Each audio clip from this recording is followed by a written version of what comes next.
একটা কাঠের টেবিল বানাতে পারেন শুধু বক্স দিয়েই, শুধু বক্স কমান্ড দিয়ে আপনি কাঠের টেবিল বানাতে পারবেন।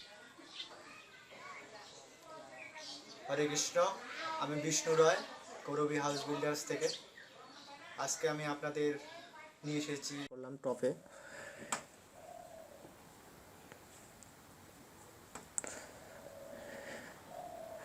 আমরা এখানে সম্পূর্ণভাবে মানে জিরো অ্যাক্সেসে বসাবো। মডিফাই লিস্টে যাব। আমরা যে সেগমেন্টগুলো একটা গুরুত্বপূর্ণ অংশ এই কাঠের চেয়ার টেবিলের ক্ষেত্রে। আমরা 331 রাখলাম। রাইট বাটন ক্লিক করলে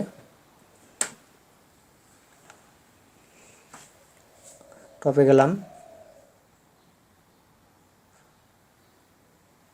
আমরা যদি রাইট বাটন ক্লিক করি তাহলে আমাদের কনভার্ট টু এডিটিং পলি আসবে।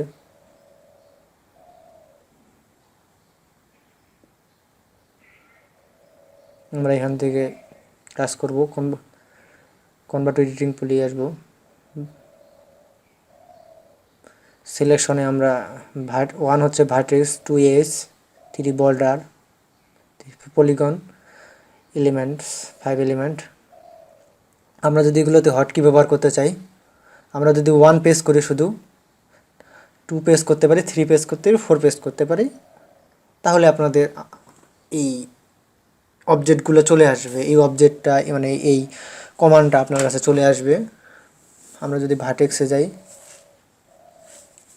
ভার্টেক্স তো আমরা ধারণা দিব সেটা হচ্ছে যে ফটা একটা মানে বিন্দুটাই হচ্ছে আপনার ভার্টেক্স। আমাদের যেহেতু ভার্টেক্স প্রয়োজন, সবার প্রথমে আমরা ভার্টেক্সগুলোকে সিলেক্ট করলাম। আমরা স্কেল নিব, ভার্টেক্সের জন্য স্কেল নিলাম। এই যে ভার্টেক্সগুলো আমরা সঠিক জায়গায় করে নিলাম। এই যে স্কেল নিয়ে আমরা এই কাজটা করলাম। কমান্ডটাকে ছেড়ে দেওয়ার পরে আমরা কমান্ডটাকে যদি আমরা ছেড়ে দিই তাহলে পাবো না, তাহলে আমরা এক্সট্রুড করব। তার জন্য আমরা কমান্ডটা রেখে দিব। এক্সট্রুডে ক্লিক করলাম। এক্সট্রুডে আপনি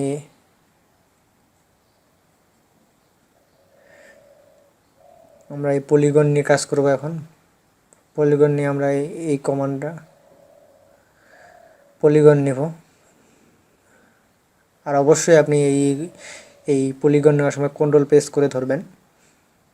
এবার এক্সট্রুড করি আমরা যদি, তাহলে দেখবেন যে আপনার যতটুকু বাড়ানোর দরকার, আপনার চৌখাটটা যতটুকু বাড়ানোর দরকার, আমরা 4 ফিট দিলাম টেবিলের। কমান্ডটা ছেড়ে দেওয়ার পরে এই যে আমাদের কাঠের টেবিল হয়ে গেল একটা। তো কাঠের টেবিলের তো নিচে পা রাখার জন্য প্রয়োজন, তো আমরা সেটা কীভাবে তৈরি করব, আমরা কীভাবে ভিতরে খোদাই করে কাঠগুলো দিয়ে ব্রেক মারব, সেটা শিখতে হবে না। আমরা তো সহজেই এটা বক্স দিয়ে বানাতে পারলাম। বক্স স্কেল নিয়ে, পলিগন, ভার্টেক্স, স্প্লাইন নিয়ে বানাতে পারলাম। তো আমরা কিভাবে এই কাঠের চৌকাঠের ভিতরে আরেকটি কাঠ ভিতরে ঢুকে আমরা ব্রেক মারব মজবুত করার জন্য, পা রাখার জন্য, সেটা শিখব। আমরা সিলেক্ট করে নিলাম, রাইট বাটন ক্লিক করলাম। রাইট বাটন ক্লিক করলে আমরা দেখুন যে আমরা কানেক্টে ক্লিক করলাম। আমরা কানেক্ট করব, মানে আমরা কানেক্ট করব আরেকটা বস্তু থেকে আরেকটা বস্তুকে কানেক্ট করব।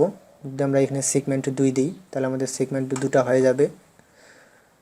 এই যে আমাদের সেগমেন্ট যেটা প্রয়োজন আমরা তো এটা দিতে পারবো কানেক্টে গিয়ে।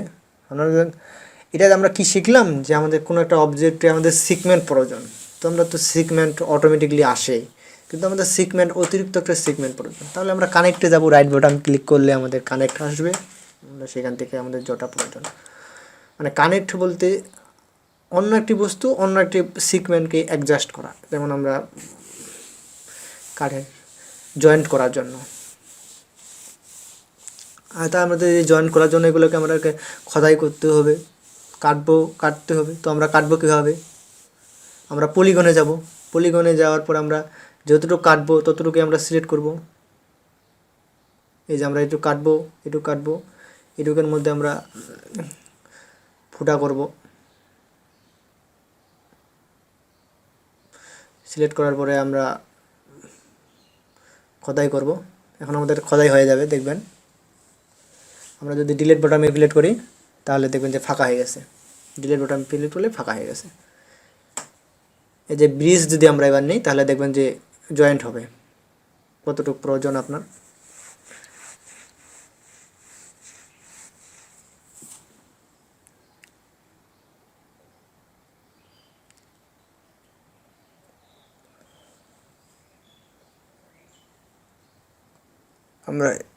আমরা এস নিলাম,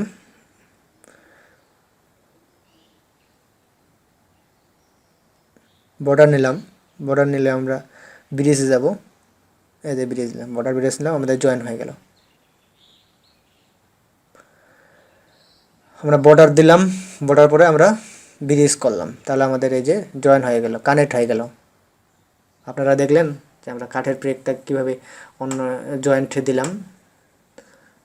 তো বন্ধু, আজকে এই পর্যন্তই। পরবর্তী ভিডিও দেখার জন্য আপনাদের স্বাগতম জানাই আমার এই ইউটিউব চ্যানেলে। আপনারা নিয়মিত ভিডিও দেখবেন এবং সাথে থাকবেন।